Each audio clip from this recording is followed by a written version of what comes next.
Bueno, entonces empezaríamos. Buenas noches a todos.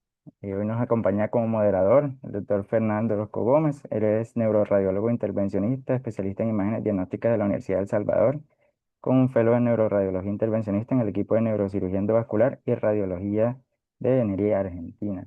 Él trabaja actualmente en la clínica neurocardiovascular y pues nos estará brindando sus aportes que son vitales para la comprensión de estos temas de imagenología y neuroradiología. Entonces, vamos a empezar el día de hoy con la temática de imagen normal versus patología trampa, que se hace referencia a los errores más frecuentes en resonancia magnética cerebral y de columna. Entonces, hablemos un poquito así, grosso modo, de la historia de la resonancia magnética. Recordemos que esta se origina alrededor de 1940 y entre 70 se desarrollan, digamos que todas las técnicas que conocemos a día de hoy y de ahí es posible hacer esa introducción al campo médico, que se basa en técnicas de espectroscopía por resonancia magnética que utilizaron sistemas computacionales que podían realizar la transformada rápida de Fourier y a través de la identificación del el enfoque clínico que es más útil para la elaboración de imágenes, que era el Stingwall Spin Echo multicorte, se pudo digitalizar la imagen que se obtenía a través de la recepción de receptores de resonancia magnética y darle una interpretación visual útil para el uso diagnóstico. Entonces, lo más relevante en cuanto a su historia es que en 1991 Richard Ernst le fue adjudicado el Premio Nobel de Química en cuanto a la contribución que hizo a la metodología de la resonancia magnética y en 2003 también se adjudicó el Premio Nobel de Fisiología y Medicina a Lauterbur y Mansfield por los descubrimientos en imágenes por resonancia magnética. Esto ha promovido un gran éxito en las investigaciones a partir de entonces y por eso, pues a día de hoy sigue siendo una técnica de imagen muy utilizada y que cada vez se expande más, añadiendo nuevas modalidades imagenológicas, por lo que es probable que en el futuro continuemos utilizándola cada vez más ampliamente. Entonces, cada vez se está mejorando en su velocidad, en la resolución espacial, dándole nuevas utilidades con distintos tipos de modalidades que nos permiten obtener imágenes también de tipo funcional y con imágenes ponderadas en difusión. De esta manera también es importante aclarar que a pesar de que hoy vamos a centrarnos en en aquellas veces que la misma imagen o las características anatómicas del paciente nos obligan a tener un especial cuidado y a hacer diagnósticos muy cautelosos, en realidad la resonancia magnética es una técnica, una modalidad de imagen que tiene un rendimiento bastante alto, por ejemplo, para el diagnóstico de lesiones tumorales medulares, para el diagnóstico de lesiones cerebrales. Por ejemplo, para lesiones medulares, esta imagen que les muestro, vemos que tiene una sensibilidad y una especificidad general mayores al 90%, que son incluso muy altas cuando se trata de lesiones únicas. Esta baja ligeramente cuando se trata de lesiones, patologías de localización mixta, o sea, intramedular y extramedular, o que sea patologías de diferentes localizaciones, o que sean patologías raras. Pero para las principales enfermedades, lesiones tumorales a nivel del canal raquídeo, pues tienen bastante rendimiento, como pueden ser los schwannomas, los meningiomas, los ependimomas. Ya cuando hablamos de neurofibromas o gliomas difusos, pues tienen una sensibilidad mayor, pero sigue siendo la modalidad primaria para la evaluación de la patología neoplásica de la columna vertebral. También a nivel cerebral, pues vemos que su utilidad en la descripción y la caracterización de lesiones tumorales como gliomas difusos en general tiene una buena área bajo la curva de 95,6%, con una elevada sensibilidad, una muy baja tasa de falsos positivos y también para la descripción de gliomas de bajo grado, lo mismo que gliomas de alto grado. En las primeras imágenes, pues vemos que las imágenes ponderadas en T2 muestran un área bajo la curva de 89%, con una tasa de falsos positivos de alrededor de 0,4%, mientras que para las gliomas de alto grado en imágenes con Gabardine, las áreas bajo la curva son alrededor del 80,7% con una tasa de falsos positivos de alrededor de un 16%. Pero, como les digo, sigue siendo una modalidad especialmente útil para la descripción de este tipo de lesiones neoplásicas. Es por eso que nos es importante no olvidar este tipo de datos a lo largo de la charla, porque a pesar de que vamos a estar hablando de errores y de patología muy acuciosa, muy minuciosa, vamos a recordar que estamos ante una técnica que realmente nos es útil en la práctica clínica. Entonces, aquí vemos, por ejemplo, esta infografía de este estudio que se hizo digamos que en una institución de referencia donde se evaluaron alrededor de 200.000 estudios en Estados Unidos, donde se obtuvieron unas tasas de errores en el diagnóstico por imágenes, de neuroimágenes en cuanto a neurocirugía vascular de alrededor de un 0,06%, o sea, apenas 165 de esos 200.000 estudios tuvieron algún error que pudiera ser clínicamente significativo. Lo mismo se logró identificar en este estudio que en cuanto a la carga laboral, sí existe una correlación entre los turnos de los responsables, es decir, del residente o del especialista en imágenes que se encarga de leer este tipo de estudios. Entre más estudios tengan que leer por turno, más son susceptibles a cometer errores. Pues efectivamente todos somos humanos y pues es uno de los factores que influye. La carga asistencial a la que se ven sometidos los radiólogos puede influir en la comisión de errores al momento de la interpretación de estudios. El 70% de estos análisis fueron realizados en hospitales. El tipo de error puede ser de dos tipos, ya lo vamos a ver más adelante. En este estudio se describe que alrededor del 93,3% se correspondieron a errores perceptuales, aunque en la literatura habitualmente se reportan cifras más alrededor del 70% y 30% de errores secos cognitivos.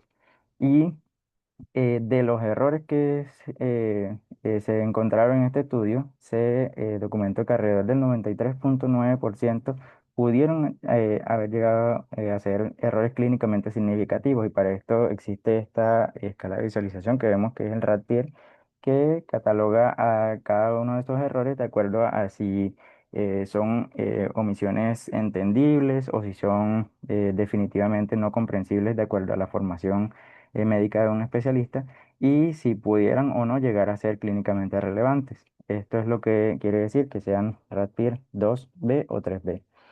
Y además, pues lo clasificaron como este estudio se basó en imágenes de neurocirugía vascular, entonces clasificaron de acuerdo a los hallazgos, si fueron de tipo isquémicos hemorrágicos, cada uno de estos se le asignó su porcentaje en 33% de omisiones de lesiones isquémicas y de 21,8% de omisión de lesiones hemorrágicas, y aquellos que estaban relacionados con hallazgos arteriales o venosos.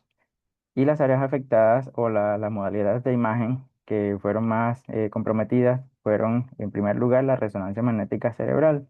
Vemos que a pesar de que es una de las que nos brinda más información respecto a la parte vascular y que la que nos permite de una u otra forma ver con más detalle las características anatómicas y la posible distribución vascular de algunas estructuras y la correlación que existe entre la irrigación y el drenaje venoso, pues esta es la más susceptible efectivamente al cometer errores por parte de la interpretación de estos resultados.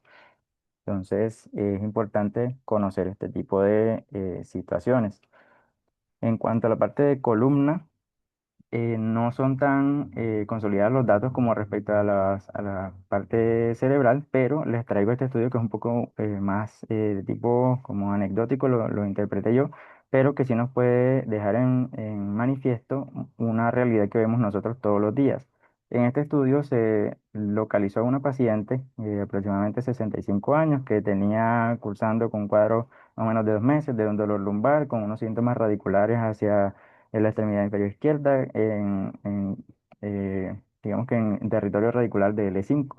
Y lo que se hizo fue que en diferentes centros que brindaban el servicio de resonancia magnética se le hizo el estudio de resonancia magnética simple de columna lumbar.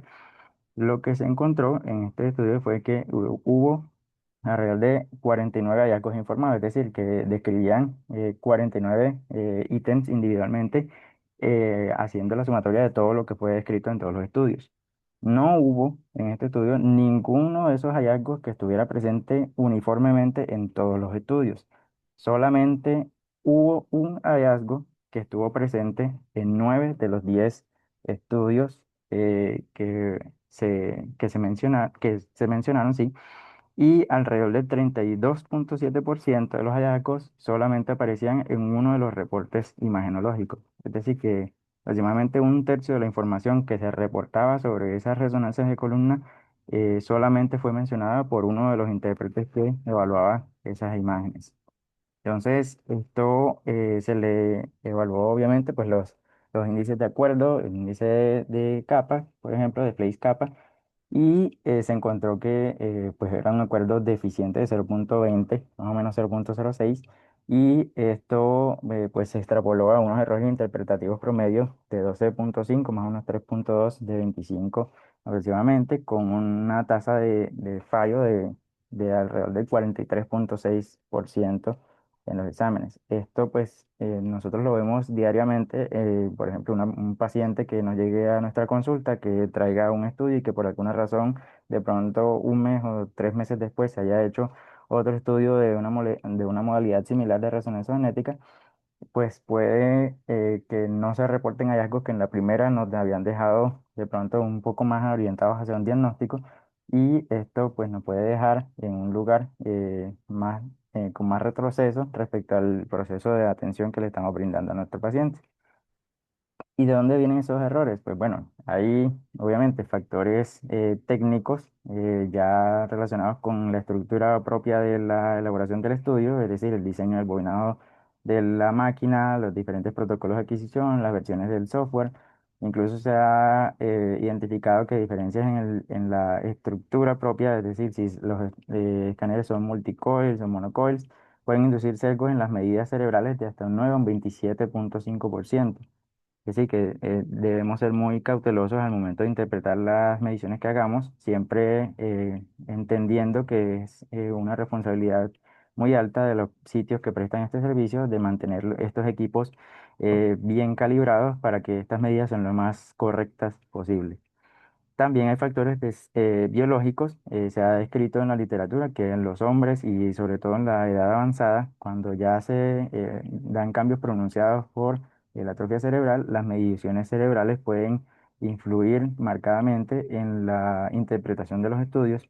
También hay condiciones clínicas, como lo son, por ejemplo, la esquizofrenia, o incluso en pacientes con epilepsia se ha demostrado que tienden a tener una tasa un poco más elevada de riesgo de que tengan errores en la interpretación de sus estudios imagenológicos. También hay, digamos que situaciones fisiológicas en las que hay variaciones de la microestructura de la contenido de mielina, contenido de hierro, de algunas estructuras cerebrales, y esto puede inducir también la interpretación errónea como patología.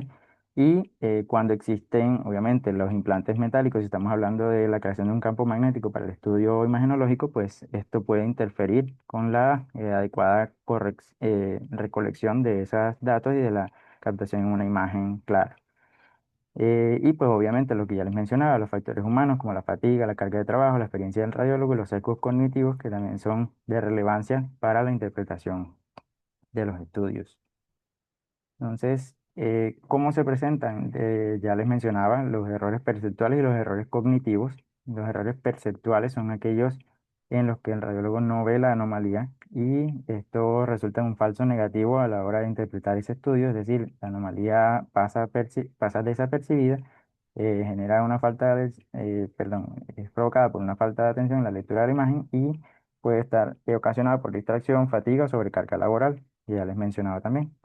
Y en los errores cognitivos, el radiólogo, pues es algo que se ve, la anomalía se ve, pero no se reconoce su significado, y por lo tanto esto puede conducir a un error en el diagnóstico del hallazgo. Puede ser ocasionado por falta de razonamiento del significado, y es ocasionada por sesgos y falta de conocimientos específicos. Entonces, vamos a pasar ahora a describir algunas de las condiciones o de las estructuras que son de especial atención para nosotros lograr identificar alguna de estas trampas en las que podemos caer al momento de la identificación o la interpretación de nuestras imágenes. Y una de las recomendaciones que ya se están haciendo para digamos que evitar ese tipo de errores o de sesgos es la utilización de checklist. Entonces, una de las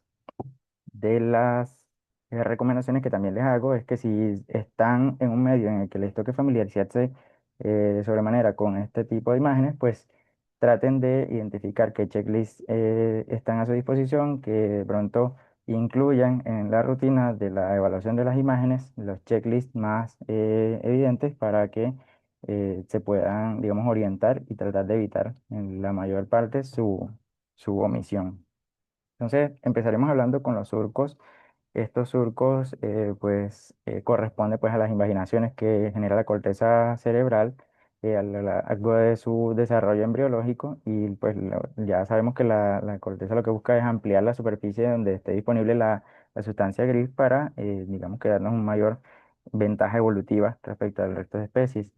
Entonces, por esto se obtiene la forma anatómica, digamos que convencional del cerebro que conocemos y está marcada por estos surcos en la convexidad.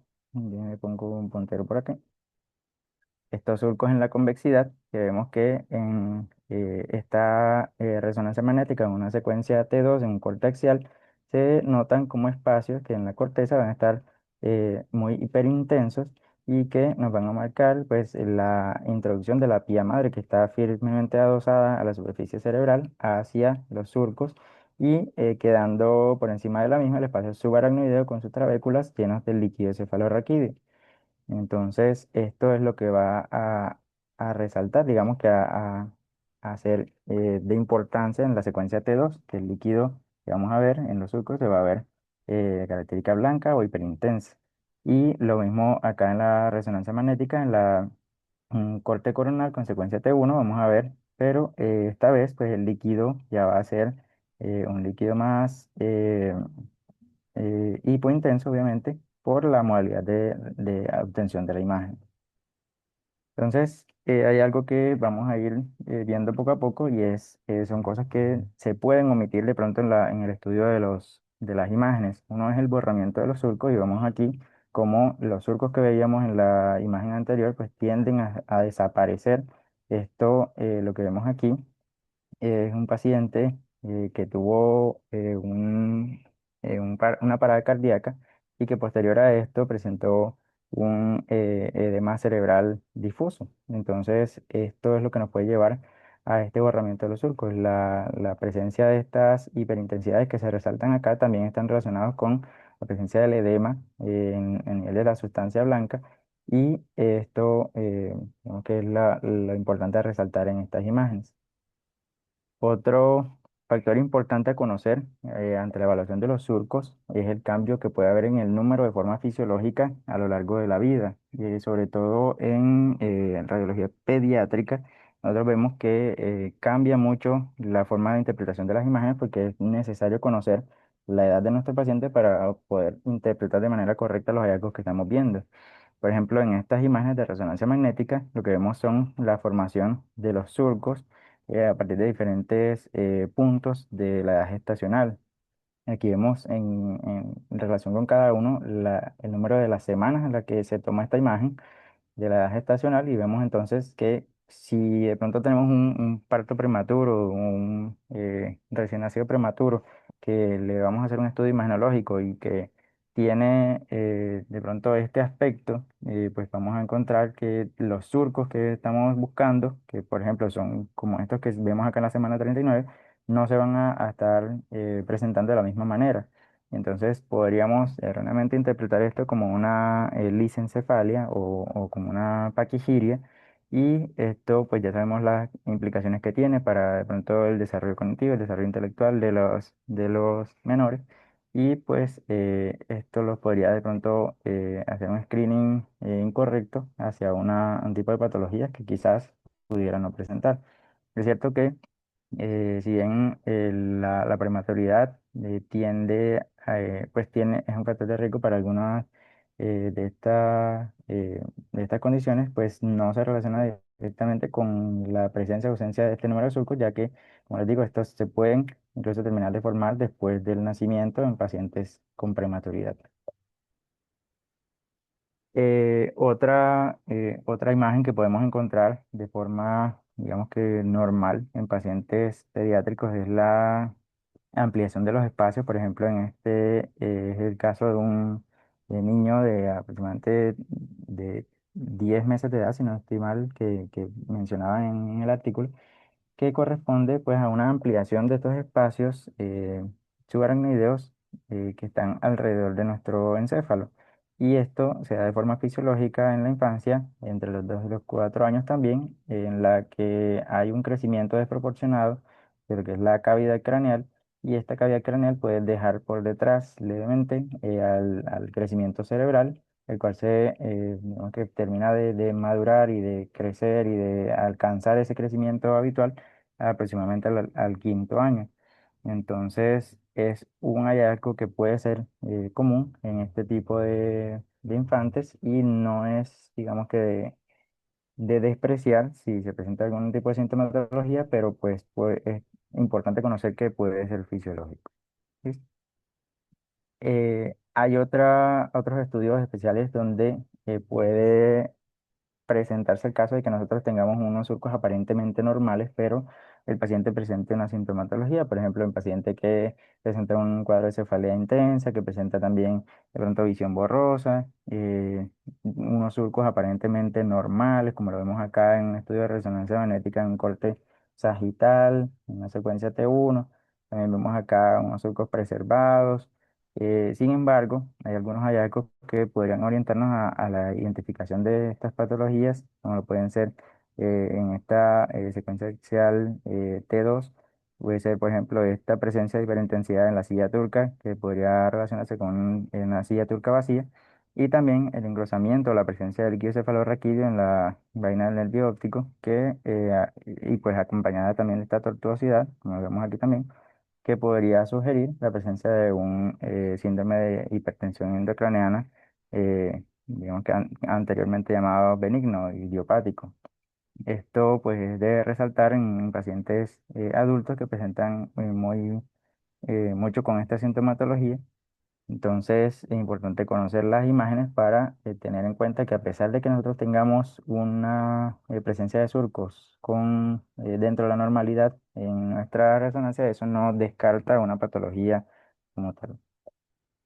También se puede presentar el hecho de que nosotros veamos eh, una afección focal en estos surcos. Una de estas patologías y la que más la representa es la demencia frontotemporal, en la que se ve una ampliación y una atrofia de lo que son los lóbulos frontales y los lóbulos temporales, causadas pues, por deterioro, y es una enfermedad pues, neurodegenerativa. Entonces vamos a ver esta imagen en la que observamos pues estos hallazgos de ampliación de los surcos que ya he mencionado.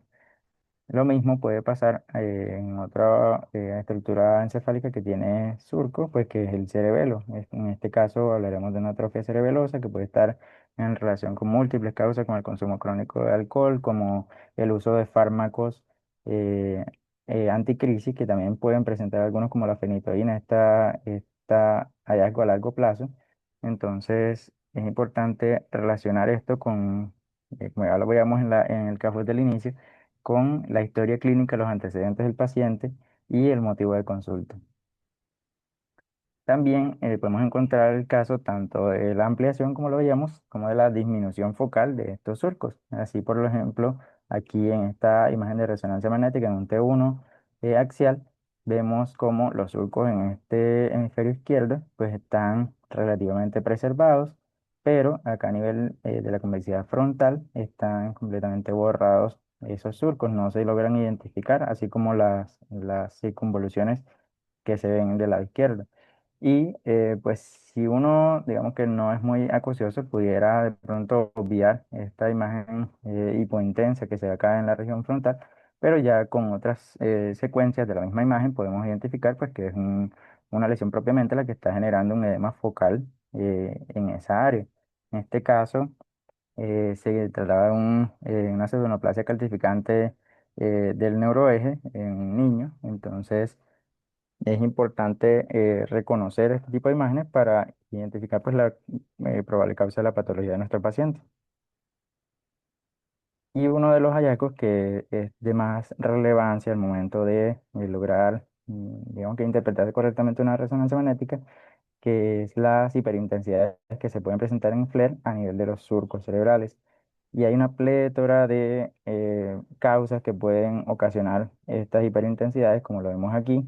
Todas estas son causas patológicas que pueden relacionarse con la presencia de hiperintensidades en surcos en la secuencia FLAIR.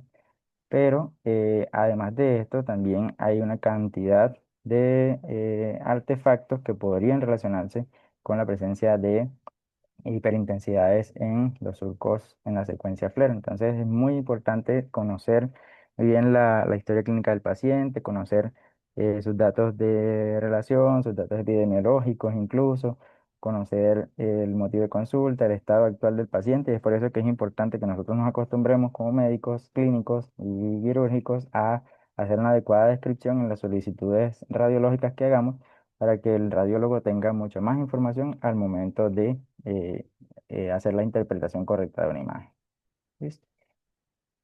Hablando pues de otras estructuras que se pueden ver afectadas a nivel de la interpretación, hablaremos de los senos durales. Estos, como ya conocemos la anatomía, pues hablaremos del seno longitudinal superior, el seno longitudinal inferior, el seno recto, la tórcula de Erófilo, perdón, o la confluencia de los senos, los senos transversos, el seno sigmoide, el seno petroso superior, inferior y pues los senos cavernosos. Entonces, aquí vemos que la principal afección que puede ocurrir en este nivel, a nivel vascular venoso, es la trombosis de senos venosos que en muchos casos se observa de esta manera. Aquí vemos pues que hay una ausencia del llenado del seno venoso transverso del lado derecho y acá observamos pues la misma imagen que nos realza con la introducción del medio de contraste. Mm, mm, mm, mm, mm. Aquí vemos pues algunas situaciones que es importante hacer diagnóstico diferencial con esa trombosis de senos venosos, que es, por ejemplo, cuando hay hipoplasia de senos, en este caso vemos una ausencia de llenado del seno transverso, pero nosotros necesitamos, perdón, identificar si hay hipoplasia o no, y pues lo correcto sería evaluar las secuencias axiales, los cortes axiales de la resonancia magnética, e identificar si ese seno realmente está formado o no, y vemos que pues en este caso sí está formado, quiere decir que efectivamente es una trombosis lo que está afectando a este paciente. Lo mismo cuando hay flujo lento es una de las situaciones en las que se puede presentar. Recordemos que los senos venosos, sobre todo los transversos, unos pueden ser más dominantes que el otro y por lo general el del lado derecho tiende a ser más dominante. Entonces, en este caso la diferenciación se realizaría con las secuencias de T1 con gadolínio para la evaluación con el medio de contraste y se observa que si hay un llenado patente de este seno, por lo que realmente no hay una oclusión, no hay una trombosis de esa seno venoso. Otro hallazgo que puede ser causa de confusión es estas hipointensidades que se pueden presentar al interior del seno cuando se administra el contraste y realmente pueden corresponder, uno pensaría que puede ser tanto un trombo intrasinusal venoso, pero también puede corresponder a una señal de vacío de flujo, que puede ser normal en la interpretación. Y pues una mención particular o especial se necesita para el seno cavernoso, ya que digamos que la relación que este tiene con estructuras vasculares y nerviosas. Aquí vemos cómo es la conformación del mismo en una vista, digamos, coronal y vemos que el seno cavernoso corresponde a la estructura venosa donde está inmersa una estructura arterial, es la única topografía del cuerpo donde esto sucede. Y también vemos la relación que tiene con los pares craneales, con el sexto par, con el tercer par, cuarto y las opciones, las porciones, perdón, B1 y B2 del el nervio trigémino. Entonces, importante reconocer este tipo de imágenes y ahora vamos a ver por qué. Aquí vemos, eh, vemos que nosotros en esta resonancia, por ejemplo, vemos una, una imagen de resonancia magnética en T2, donde nos muestran de pronto esta imagen, nosotros podríamos decir que es perfectamente normal. Sin embargo, vemos, digamos que hay una discreta asimetría, no sé si lo logran identificar. Aquí se ve del lado derecho y aquí se ve del lado izquierdo. La imagen es discretamente asimétrica y esa sutileza es lo que caracteriza a este tipo de trampas en la interpretación de la resonancia magnética. Es por eso que se conocen como puntos ciegos, porque son puntos en donde la complejidad de las estructuras que están localizadas ahí y la sutileza de esos cambios pueden tener unas manifestaciones clínicas importantes, pero ser muy difíciles de reconocer, incluso con estudios de imagen avanzados. Esta imagen que les mostraba, perdón, se está proponiendo como uno de los hallazgos que podrían de pronto indicarnos alguna alteración también intracraneal en el síndrome de Sturge-Weber.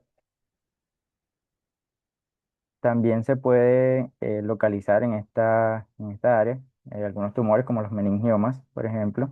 Y aquí vemos esa sutileza nuevamente, una paciente que debutó con una pérdida de visión y que, digamos que únicamente haciendo un estudio muy minucioso, muy acucioso, se logra identificar un abombamiento en esta área con una cola dural que se tiende a acercar hacia el polo anterior del lóbulo temporal. Lo mismo pues si digamos que puede pasar también como en los otros senos venosos durales, la aparición de trombosis que se visualizaría así como lo estamos observando. Vemos el seno venoso del lado izquierdo que se encuentra dentro de lo normal, mientras que vemos el del derecho en el que hay una hipointensidad que es asimétrica y pues que nos indicaría que en este caso está el paciente cursando con una trombosis. En este caso, pues este artículo, el paciente tenía una afección infecciosa, una bacteriemia por un estafilococos y esto llevó al desarrollo de esta trombosis, pero también pues, pueden generarse por distintas causas. También la presencia de lesiones aneurismáticas, ya veíamos que está inmersa ahí la carótida interna en su porción cavernosa, entonces podemos encontrar pacientes que cursen con aneurismas de esa porción específicamente y que estos se ven inmersos en el seno cavernoso. Tuvimos un caso en el hospital universitario, una paciente con unos aneurismas bastante peculiares relacionados con la porción cavernosa y clinoidea de la arteria carótida interna y realmente pues fue un caso muy interesante que la paciente debutó con una clínica que podría de pronto asemejarse a un ácido isquémico transitorio, pero en los estudios imagenológicos pues documentamos esas lesiones y se pudo hacer un tratamiento efectivo. Eh, lo mismo pasa, mm, creo que tenía otra imagen, no sé si se me quitó, pero bueno. Bueno, la lesión, las imágenes del clivus también son importantes porque corresponden a puntos ciegos que de pronto este estudio, esta modalidad imagenológica, la resonancia magnética, nos es muy útil porque nos brinda unas imágenes sagitales que son muy anatómicas, mientras que otras modalidades, como por ejemplo la tomografía computarizada, al encontrarse esta en relación con otras estructuras óseas de la base del cráneo, tiende a generar muchos artefactos que podrían enmascarar lesiones en la fosa posterior en general.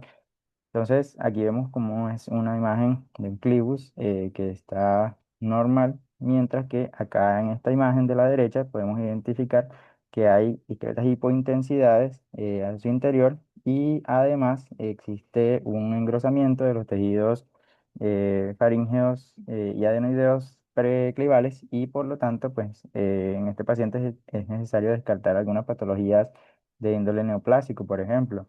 Este paciente en el artículo describían que había cursado únicamente con una alteración del estado de conciencia, pero en los estudios imagenológicos se hizo este descubrimiento y se logró realizar diagnóstico pues, de una lesión neoplásica ahí en esa área.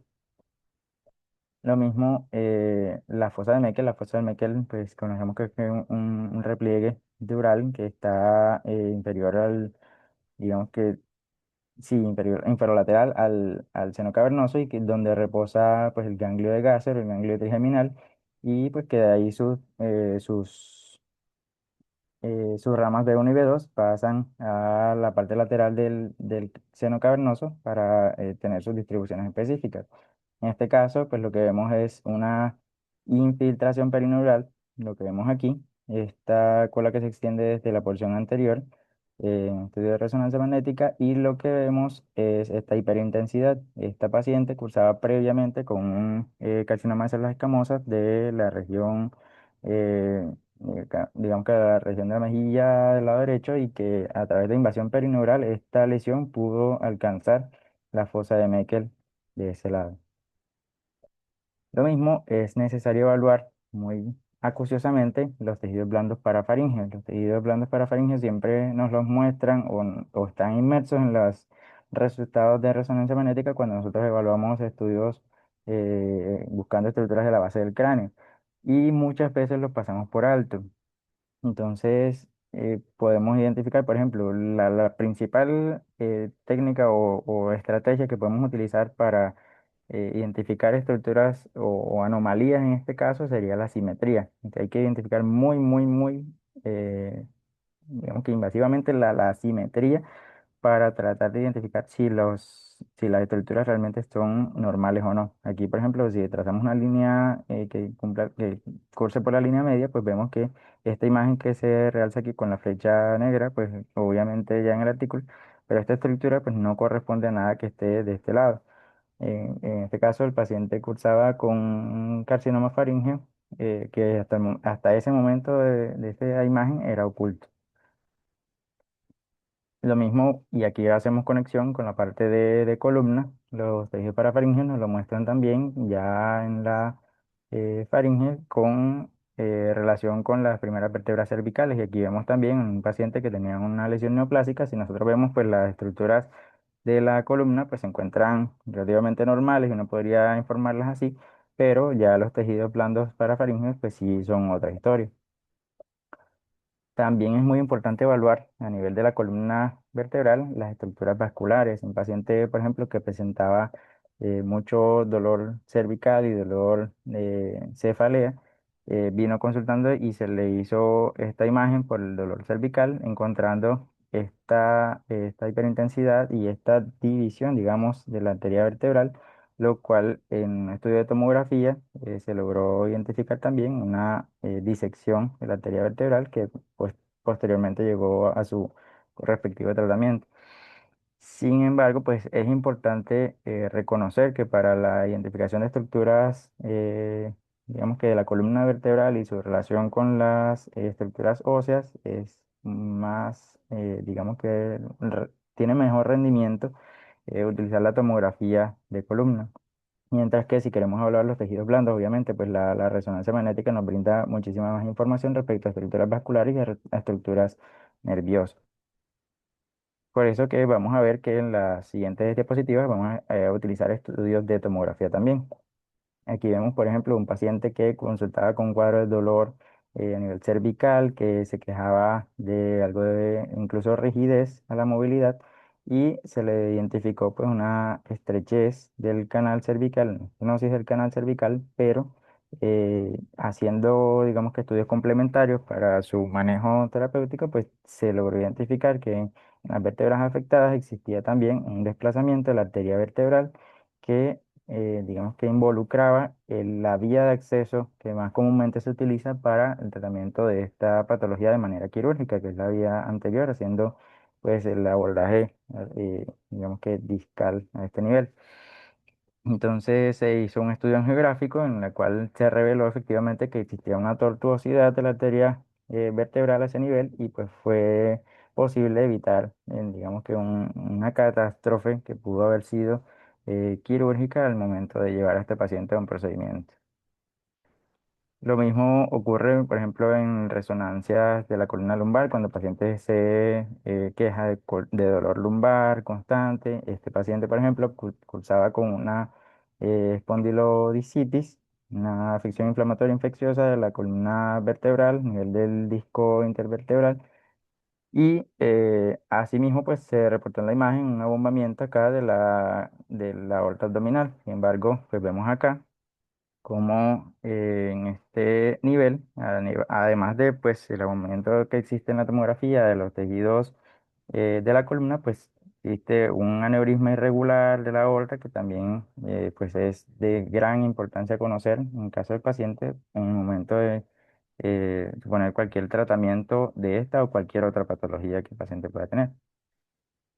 Y es importante conocer también que en los estudios de resonancia magnética, sobre todo de la columna vertebral, existen también digamos que los errores de omisión por no identificación de anomalías que existen en los límites de la imagen. Es decir, si nosotros pedimos una resonancia de columna cervical, por ejemplo, esta va a incluir, la mayoría de las veces, si es una técnica adecuadamente hecha, por lo menos una parte de la fosa posterior, acá en su límite superior. Lo mismo hacia adelante, es decir, hacia anterior, va a incluir algunos tejidos parafaringeos. Lo mismo en la parte posterior, pues va a incluir los tejidos blandos retrovertebrales. Y hablando de la columna lumbar, si nosotros hacemos una solicitud de esa, podemos incluir hasta el límite superior, por ejemplo, el cono medular. Entonces ya vamos a ver estos casos donde esa inclusión ha sido de especial importancia porque ha permitido revelar, perdón, la patología del paciente. Aquí vemos un paciente que se quejaba de mucho dolor cervical y que se le ordenó este estudio de resonancia magnética en el corte, en el corte sagital observamos cómo hay una hipointensidad marcada a cada nivel del clivus y pues un estudio de tomografía computarizada posterior pues permitió revelar que existía una lesión lítica en ese nivel que pues, estaba erosionando la base del cráneo. Lo mismo acá sí vemos, paciente masculino de 14 años, se describe en el artículo con una cuadro de dolor lumbar bajo, se le realizó un estudio de resonancia magnética, pero insinuado acá en el límite de la imagen se observa una hiperintensidad centromedular que fue correctamente estudiada y se solicitó un nivel superior de ese estudio de resonancia magnética, documentando pues una chiringohidromielias en la que pues se extiende de forma longitudinal por todo el canal y haciendo un estudio pues ya más acucioso de la etiología se logró identificar pues, la presencia de una malformación de Chiari. Y además de esto, pues es importante reconocer que los pacientes no solamente muchas veces están compuestos por material orgánico cuando nosotros los llevamos a cirugía. Entonces, un paciente puede presentar artefactos magnéticos por la presencia de tornillos, por la presencia de material de artrodesis, de instrumentaciones, de cajetines y demás que nosotros podemos utilizar para la corrección de defectos en columna. Y esto nos tiende a enmascarar algunas situaciones que pueden estar pasando con sus estructuras óseas.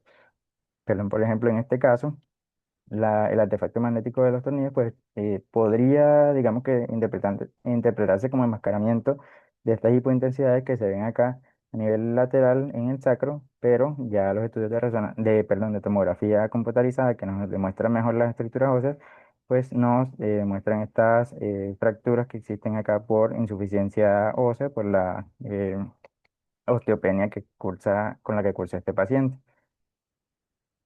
Entonces, ¿qué estamos haciendo para dejar de tener tantos errores o tratar de cometer menos errores? Una de esas estrategias ha sido el RATIR, que ha sido un programa en el que se ha introducido la validación digamos que de diagnósticos de difícil adquisición por un segundo par que digamos que hace una revisión de esos análisis y envía de forma anónima, obviamente, las recomendaciones o las interpretaciones al primer interpretador. Obviamente estos estudios han avanzado infinitamente en la tecnología desde su introducción, pero aún siguen siendo, digamos que operador dependiente en el sentido de que es un humano finalmente el que interpreta estas imágenes y que le da un sentido lógico de acuerdo al cuadro del paciente. Lo mismo que les mencionaba, la presencia de los checklists o las listas de chequeo que nos permiten ir sistemáticamente en cada estudio de resonancia magnética evaluando una por una las estructuras que son de especial relevancia para nosotros reportar y ya digamos que a futuro se está planteando la posibilidad de introducir herramientas de inteligencia artificial que nos hagan más fácil este trabajo de interpretación. Obviamente esto todavía, digamos que por la complejidad que implica el diagnóstico médico, está en pañales, está en estudio. Se han logrado hacer algunos avances respecto a la identificación de nódulos y a una especie de tamizaje en cuanto a mama, en cuanto a pulmón, para que sea más fácil la detección temprana de estos y que un radiólogo especializado pues tenga la oportunidad de verlos como una notificación prioritaria. Pero para sistemas de resonancia magnética que trabajen con cerebro específicamente, apenas se están creando modelos que logren de pronto caracterizar o identificar tumores cerebrales en resonancia magnética. Sin embargo, pues como les digo, esto apenas está en desarrollo y digamos que si se quiere implementar, realmente cada centro tendría que proponer su propia estructura y hacer sus estudios locales para tener su base de datos, digamos que de las fuentes más diversas posibles y de los pacientes que realmente están acudiendo a ese centro. Entonces, de momento esto vamos trabajando, pero no estamos ahí todavía. Y pues bueno, esta era la charla que les traía. Ya aquí Mm, podemos de pronto hacer uso de la Bueno, segunda parte del Kahoot. perfecto. Muy bien, Omar. Gracias por esta charla, eh, por esos puntos de cuidado que nos mostraste. Yo siempre le digo a los residentes, a los estudiantes, que debemos tomarnos el tiempo cuando evaluamos una imagen de resonancia magnética, ya sea cerebral o de columna, y que hay unos puntos de cuidado, como tú bien mencionabas, eso, los senos cavernosos, los surcos y las cisuras, el clivus, bueno, son puntos donde a veces no nos fijamos y pueden haber patologías escondidas. Entonces siempre es importante tomarnos el tiempo, tomarnos un café, y les digo yo, mientras evaluamos estos estudios. Yo que trabajo con neurocirujanos, me doy cuenta de que ellos, ustedes mismos miran los estudios, a pesar de que tengan un informe radiológico, se toman el tiempo para mirar ustedes mismos y generar una apreciación del estudio que les está llegando a la mano con los pacientes. Importante el checklist. Eso, como tú lo decías, uno siempre que informa una resonancia tiene un orden. Y ese orden siempre uno debe respetarlo para que así no se te pasen cosas por alto. Si tienes el orden de que primero voy y evalúo los surcos y cisuras, luego evalúo el parénquima cerebral, luego evalúo los ventrículos laterales, la línea media, la fosa posterior y luego evalúo los tejidos blandos, siempre debo respetarlo para que así no pase por alto cosas que puedan estar en nuestros estudios. También recuerdo lo que me recomendaban los profesores, que el árbol no nos impida ver el bosque. Muchas veces dejamos llevar o vemos detalles individuales y estos son estudios eh, que son globales, donde nosotros tenemos una perspectiva general. Entonces, no nos quedemos solamente, uy, le acabo de ver este tumorcito que está en esta zona. No, ya nosotros debemos eh, mirar todo lo que es el estudio y no enfocarnos solamente en cosas individuales o problemas pequeños o cosas aisladas, que eso también nos puede llevar a errores.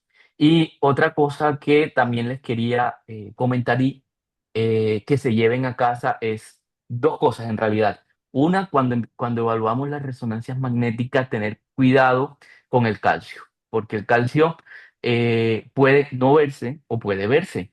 Entonces, siempre nos puede confundir y nunca dejar de un lado o despreciar la información que nos da una tomografía, que es ideal para ver calcio.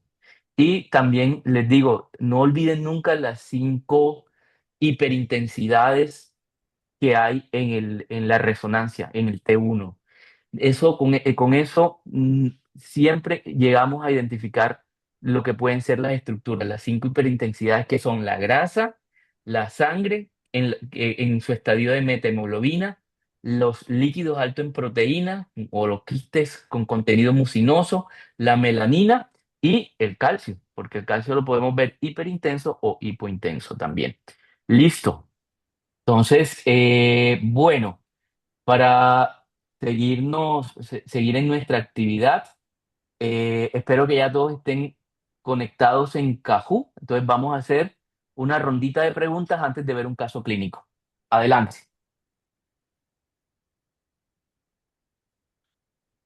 Listo, entonces, un segundito.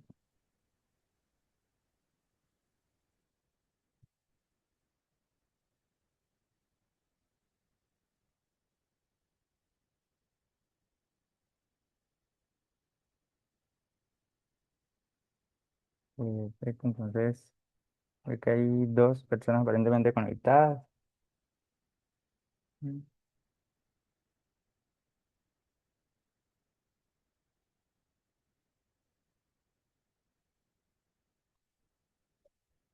Entonces, la primera pregunta sería, ¿cuál de los siguientes hallazgos es una trampa diagnóstica frecuente en la evaluación de los senos venosos durales?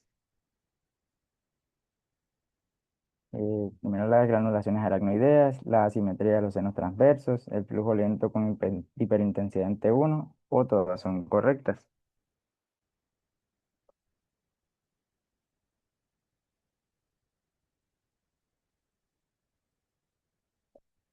Ok, continuamos a la siguiente pregunta.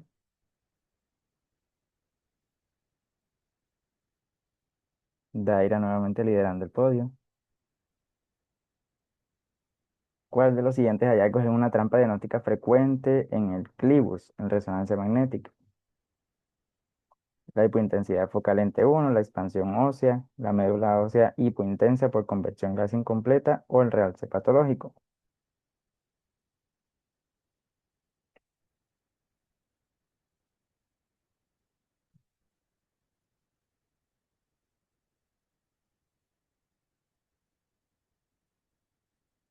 Ok, siguiente pregunta sería, no hubo cambios en esta ronda. Pero ¿Cuál ve de las diciendo la siguientes? respuesta correcta enseguida, Omar. Ok, sí señor, claro que sí. ¿Cuál de las siguientes afirmaciones? Se me quitó.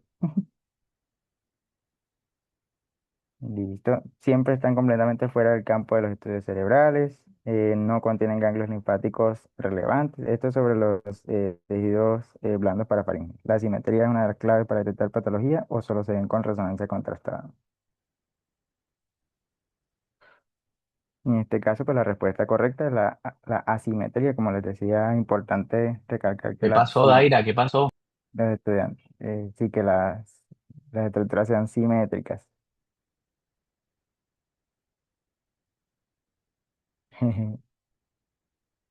¿Y cuál de las siguientes situaciones representa una trampa diagnóstica global en neuroimagen? Ya lo mencionaba el doctor. Que haya una lesión pequeña en un área elocuente, que haya una patología rara, que haya una imagen de alta calidad, de mala calidad, o que haya satisfacción por búsqueda tras encontrar una lesión. Así es. En este caso, pues si hay, uno encuentra una lesión y ya se queda con eso, puede pasar por alto otras cosas que también presenten anomalías dentro de la imagen. Daira continúa sumando puntos. ¿Cuál de las siguientes estrategias es la más efectiva para reducir errores diagnósticos relacionados con blind spots? Aplicar una checklist sistemática en cada estudio, usar resonancia magnética en todos los pacientes, priorizar solo la región clínica sospechada o aumentar el número de secuencias. Exactamente, ya lo mencionábamos, la utilización de una checklist sistemática es una de las estrategias más efectivas para reducir este tipo de errores. Y aquí tenemos el podio de la fase final de nuestro Kahoot. En tercer lugar, Manito saludando. En segundo, Kevin. Y en primer lugar, con 2.359 puntos, Daira. Felicitaciones, Daira.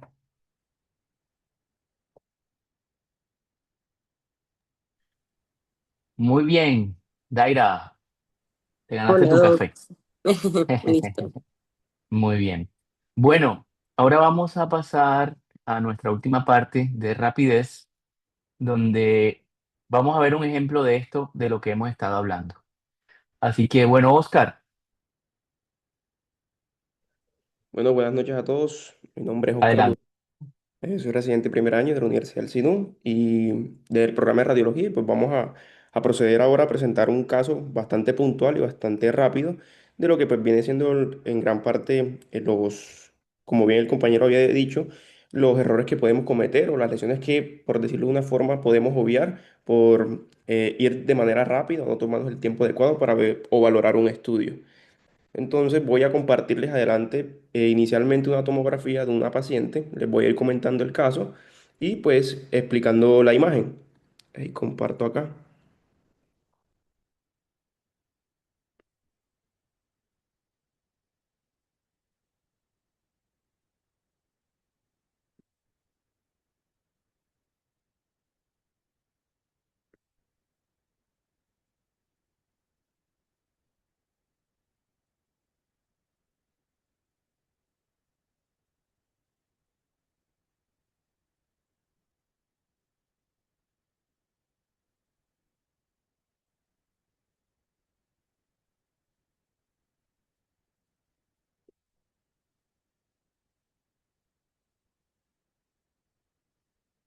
Listo, me corroboran si ya se puede ver la pantalla. Sí, se ve correctamente. Listo, bueno, lo primero que vamos a evaluar va a ser esta imagen, la voy a reproducir y a medida pues les voy a ir explicando el contexto clínico de este paciente. Bueno, esto es una tomografía simple. Nuestra paciente es una paciente que tiene 24 años de edad, no tiene ningún antecedente alérgico, ni transfusional, ni farmacológico. Esta paciente llegó pues al servicio, consultó inicialmente porque venía presentando hipoacusia bilateral sin otra alteración evidente de los pares craneales, simplemente llegó porque pues había tenido pérdida de la audición de forma bilateral y de forma progresiva. Vuelve a Hablaba pasarlo.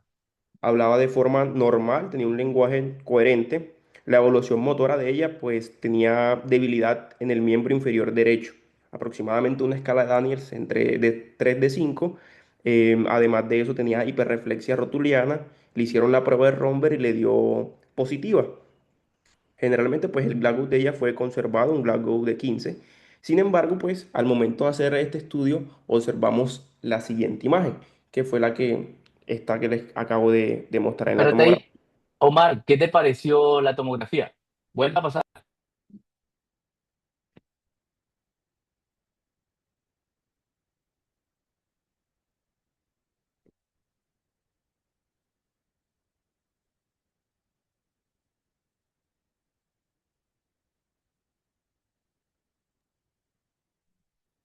Doc, si no me equivoco, yo creo que podría conocer el caso, pero efectivamente es una paciente que si uno solamente se deja llevar digamos que lo grosero, podría de pronto pasar por alto algunas cosas. Es una tomografía que nos muestra evidentemente pues una lesión supratentorial, eh, pero pues en el contexto sí habría que evaluar mucho más acuciosamente en aspectos de la base del cráneo, que digamos que haciendo una buena visión con el retrospectoscopio, creo que se podrían llegar a insinuar, pero pues así no, digamos que a simple vista se podrían pasar por alto, claro. Muy bien, perfecto. Sí, nos llama la atención esa lesión supratentorial. Sigue mostrando, Oscar. Y Oscar dijo algo muy importante en la historia clínica.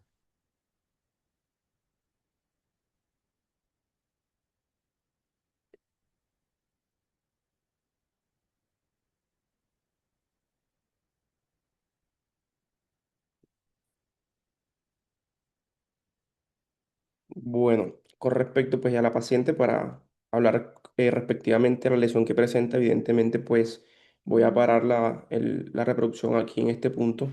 Y podemos observar que pues este paciente tiene en la tomografía sin contraste, vamos a encontrar que tiene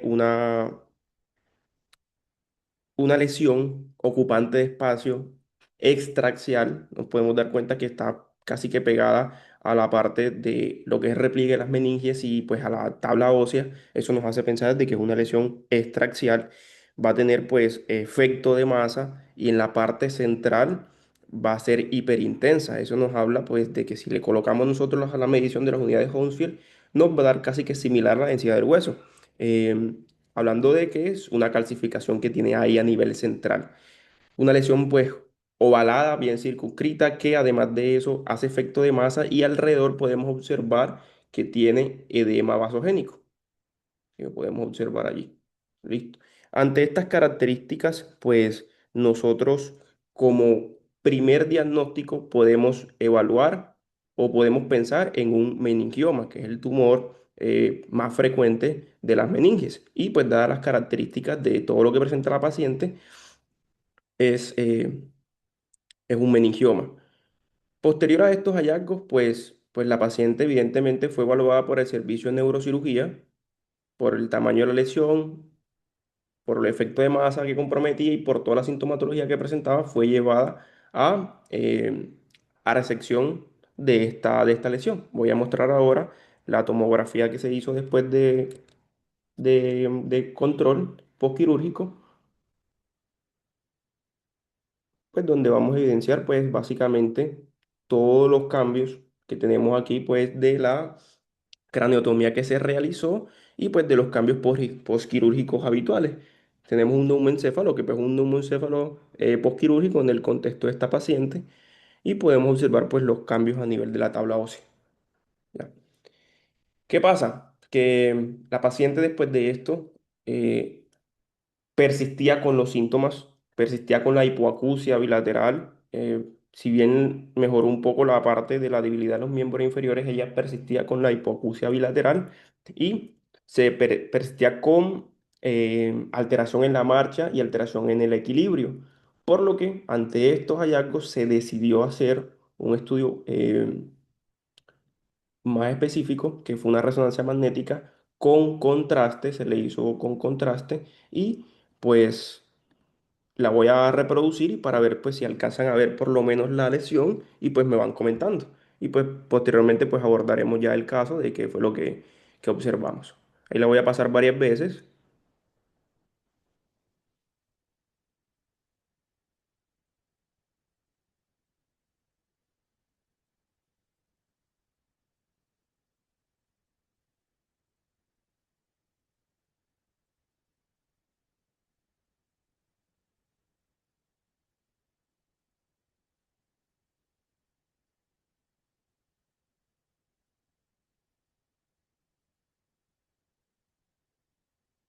No sé si de pronto ya pues de pronto alguno de los que están en la charla, el compañero expositor, de pronto puede identificar la lesión y pues los vamos abordando.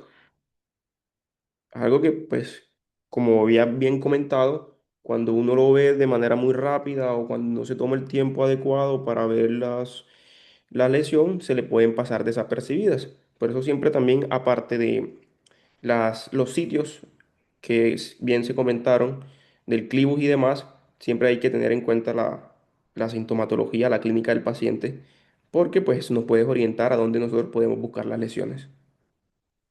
Así es, efectivamente, Oscar. E incluso quiero recalcar la necesidad de evaluar bien las imágenes de la fosa posterior en la resonancia magnética, que es la que nos brinda una mejor visualización de esas estructuras, ya que en la tomografía, como lo vimos, eh, digamos que es visible, pero pues no es el estudio ideal para lograr un detalle anatómico de lo que encontramos ahí. Entonces, aquí vemos por ejemplo, en las estructuras de la fosa posterior, que ya hay una hiperintensidad con unas lesiones que estamos observando precisamente en ese corte, a nivel de los ángulos pontocerebelosos, donde pues ya están en relación con algunas estructuras nerviosas que seguramente Oscar nos va a detallar. Y también quiero resaltar que además, pues obviamente también hay una lesión que está allá hiperintensa, normalmente en la convexidad del lado izquierdo. O sea, es un caso realmente bonito para hacer este tipo de análisis porque vemos que ahí se pueden presentar múltiples lesiones y que haciendo caso a la sintomatología del paciente es que uno realmente deduce cuál es la lesión que más le puede estar generando sintomatología. Exactamente, es correcto. Entonces, pues para allá, para ir puntuales a las imágenes y lo que presenta esta paciente, que nos vamos a dar cuenta que eventualmente, pues esta paciente tiene los cambios postquirúrgicos de su resección de la lesión del meningioma que ya habíamos visto en la tomografía. Sin embargo, ahí a nivel de la convexidad, a nivel izquierdo, en el hemisferio cerebral izquierdo, vamos a observar otra lesión también similar, que es hipercaptante acá, porque es una secuencia de uno con contraste que también tiene las mismas características. Está pues en contacto con lo que vienen siendo los repliegues, que por aquí van las meninges, y también es compatible con una lesión de un meningioma, mucho más pequeño que el anterior. Sin embargo, lo que bien le decíamos era de que tocaba estar muy pendiente de la sintomatología de estos pacientes. ¿Por qué? Porque ella refiere a algo muy importante y es que ella tuvo hipoacusia bilateral progresiva. Y si bien cuando pasamos la imagen muy rápido, nosotros nos damos cuenta de que o cuando no evaluamos la resonancia en todos los cortes necesarios, podemos pasar desapercibida, por ejemplo, esta lesión que podemos observar acá, bien delimitada, que también es captante, se ve hiperintensa y resaltada por el contraste, y que tiene una característica particular y es que se está introduciendo, ¿sí? Ahí a nivel del conducto auditivo, sale aquí a nivel del ángulo pontocerebeloso del lado izquierdo y se mete al conducto auditivo. Si bien del lado derecho también podemos ver la misma lesión un poco más pequeña, la que observamos acá, que también corresponde en estos casos o el diagnóstico principal que uno pensaría en estos casos sería un schwannoma vestibular. Entonces, esta paciente llama mucho la atención porque tiene varios de los espectros de los espectros tumorales que presenta la neurofibromatosis tipo 2, ya sean las meningiomas y los schwannomas vestibulares bilaterales. ¿Y por qué pues trajimos este caso? Porque es bastante académico y aparte de eso, pues como bien lo dijimos en toda la charla, siempre pues hay que buscar las regiones donde por por mayor frecuencia es mucho más difícil para nosotros pues hacer o evaluar y que se nos pasen lesiones a ese nivel. Entonces pues la idea es tener mucho más cuidado con esto, eh, ver la resonancia en todas las secuencias, siempre comparar con imágenes anteriores. Este es un dato pues que también nos han comentado mucho, siempre pues evaluar esto con los reportes anteriores con el fin pues de llegar pues a evaluar o que no se pasen nuestras lesiones desapercibidas. Entonces, a parar la presentación acá y pues voy a hablar un poco sobre la neurofibromatosis tipo 2 como para ya para concluir y pues dar como unos puntos claves de lo que fue pues la presentación. Entonces, pues esta fue la presentación del caso, lo que bien les había comentado, la paciente pues llegó con hipoacusia bilateral, tenía el lenguaje conservado y la prueba de Romberg era positiva. Tiene un grado 15 de 15, pero pues a partir o a pesar de que se hizo la resección de este tumor, pues nosotros pudimos observar que persistía con los síntomas y por eso se le realizó la resonancia que ya bien revisamos. Entonces, a manera introductoria, para ir bastante puntual, la neurofibromatosis tipo 2 es un trastorno hereditario autosómico dominante que se caracteriza principalmente por mutación en un gen que se encuentra localizado en el cromosoma 22q2. Es es un espectro tumoral que cuando se presenta casi que con todas las lesiones del espectro es pero muy infrecuente. Se habla de que uno por cada 40.000 personas se da este patrón y generalmente se presenta en adolescentes o en la adultez temprana. Cabe resaltar que nuestra paciente tenía 25 años y la característica pues distintiva, lo que bien les decía, era que hay schwannomas bilaterales en el 90-95% de los casos, pero el espectro completo también tiene meningiomas intracraneales que también los vimos y también tiene pues schwannomas espinales y ependimomas intramedulares. Ahora, en la clínica siempre pues tenerla en cuenta, nunca nosotros podemos alejarnos de la clínica porque ella nos va a indicar o nos va a orientar a qué lesiones debemos buscar. Por ejemplo, en este caso, Los pacientes siempre presentan hipoacusia progresiva, bilateral, tinnitus, alteraciones del equilibrio, que también lo presentaba nuestra paciente, y déficit neurológicos o motores sensitivos derivados pues, de la impresión endocraniana que generaba inicialmente el meningioma que tenía en la primera tomografía que vimos, que era bastante grande y que generaba un efecto de masa. El diagnóstico lo hacemos clínica y además de eso con la resonancia magnética, que es el pilar o el estudio de elección, como bien vimos. Y pues en cuanto a la revisión de la literatura, generalmente los schwannomas bilaterales, em, lo que, lo que pasa es con ellos es que siempre van a afectar la porción vestibular del octavo par craneal. Por eso afectan, se meten al conducto auditivo y nos dan la manifestación de la hipoacusia. Generalmente, pues ellos siempre van a resaltar o realzar de manera intensa cuando nosotros administramos el medio de contraste y generan estrechamiento del conducto auditivo interno porque pues, se extienden a él y al ángulo punto cerebeloso. En cuanto a los meningiomas, que también los podemos presentar, son en T1 y T2, son isointensos, pero realzan, como bien vimos en la imagen, tras la administración del contraste y observamos un signo patognomónico que es la presencia de cola dural, que es como una colita de líquido cefalorraquídeo que está adyacente a la masa, al tumor, y pues eso es patognomónico de los meningiomas y de una lesión extraxial. Los senomas espinales, que los podemos encontrar en la región cervical y torácica, también el mismo patrón, son bien delimitados, hipointensos en T1, pero hiperintensos en T2 y también realzan heterogéneamente con el contraste. Los ependimomas, pues ellos comúnmente están solamente a nivel de la médula espinal, a diferencia de los schwannomas espinales que ellos se extienden hacia los nervios periféricos. Los ependimomas se delimitan o se están circunscritos solamente a la médula espinal, ya sea cervical o lumbar, que es la ubicación mucho más frecuente. Y el patrón, pues, también tiene realce variable.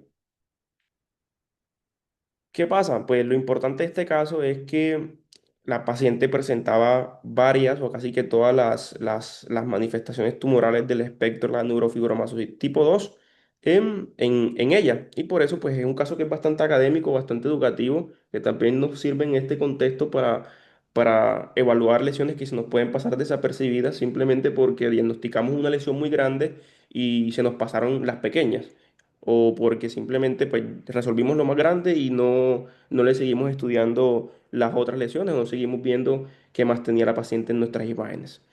Y pues, bueno, la importancia de lo que ya les venía comentando, siempre hacer una correlación de la imagen con las imágenes previas, con todas las imágenes que ha tenido, con la clínica, ver los ángulos o los sitios dentro del cerebro que bien explicó el compañero, que son donde mayor frecuencia se nos pueden pasar lesiones, pues siempre tenerlos en cuenta para pues tratar de llevar una mejor visualización de nuestras imágenes. Y pues nada, concluir esto que pues utilizar siempre pues todas nuestras herramientas, todo lo que, en este caso la resonancia y las tomografías, evaluar lo que siempre les he dicho a lo largo de la presentación del caso, evaluar pues en todas las fases de la tomografía, de todas las fases de la resonancia, en todas las secuencias, con el fin de pues nuevamente pues ver todas las imágenes y que no se nos pase nada desapercibido. Listo. Esto hasta aquí llegamos. Esto ha sido toda la presentación del caso y pues creo que ha Bueno, sido. bueno, muchas gracias, Oscar, por ese caso tan interesante que nos presentaste. ¿Hay dudas, preguntas, aportes?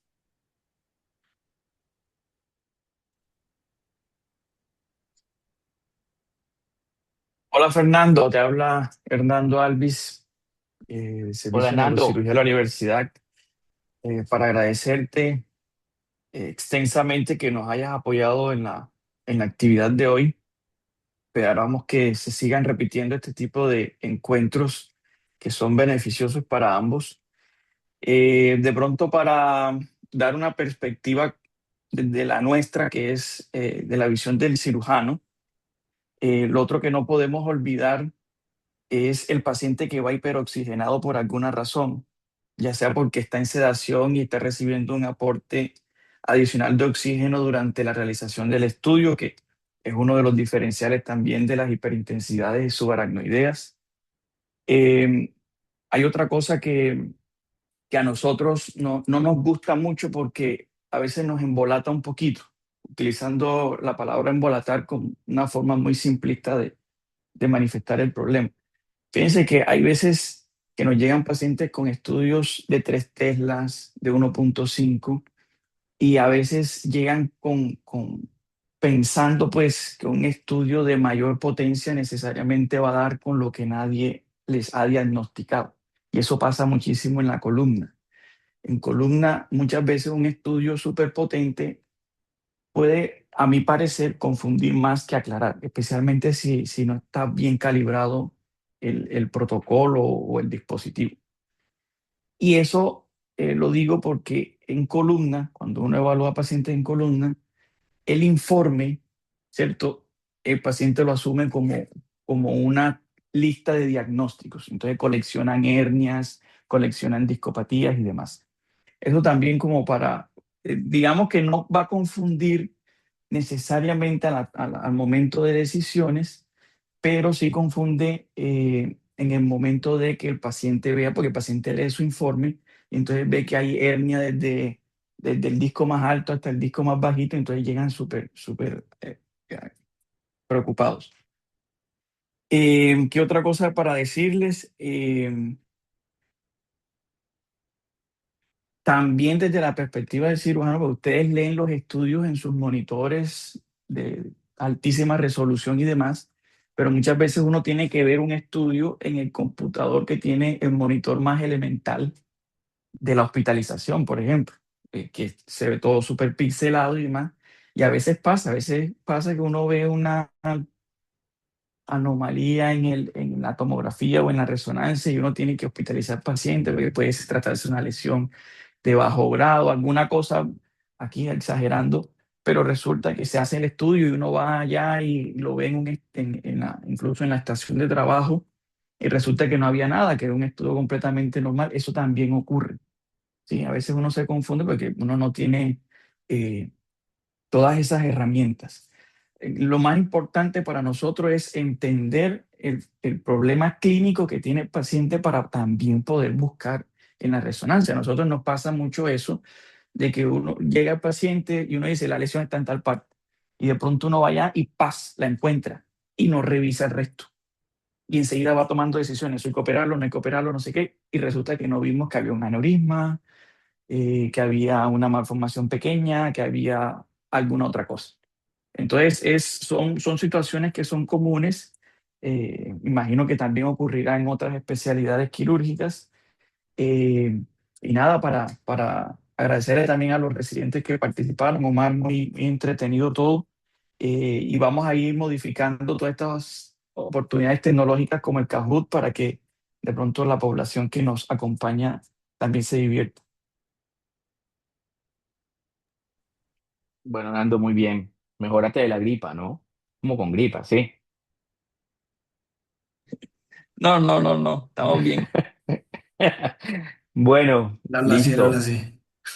Ah, bueno, sí, ha sido un gusto. Estamos siempre a la orden cuando ustedes nos inviten.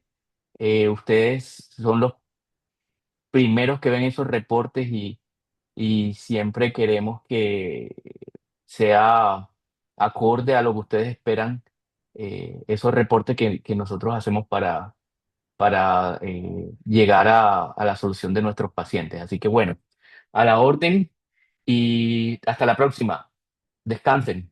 Gracias por su acompañar. Que tenga Muchas buena gracias por noche. tu colaboración, Fernando. Felicitaciones, Omar. Descanse.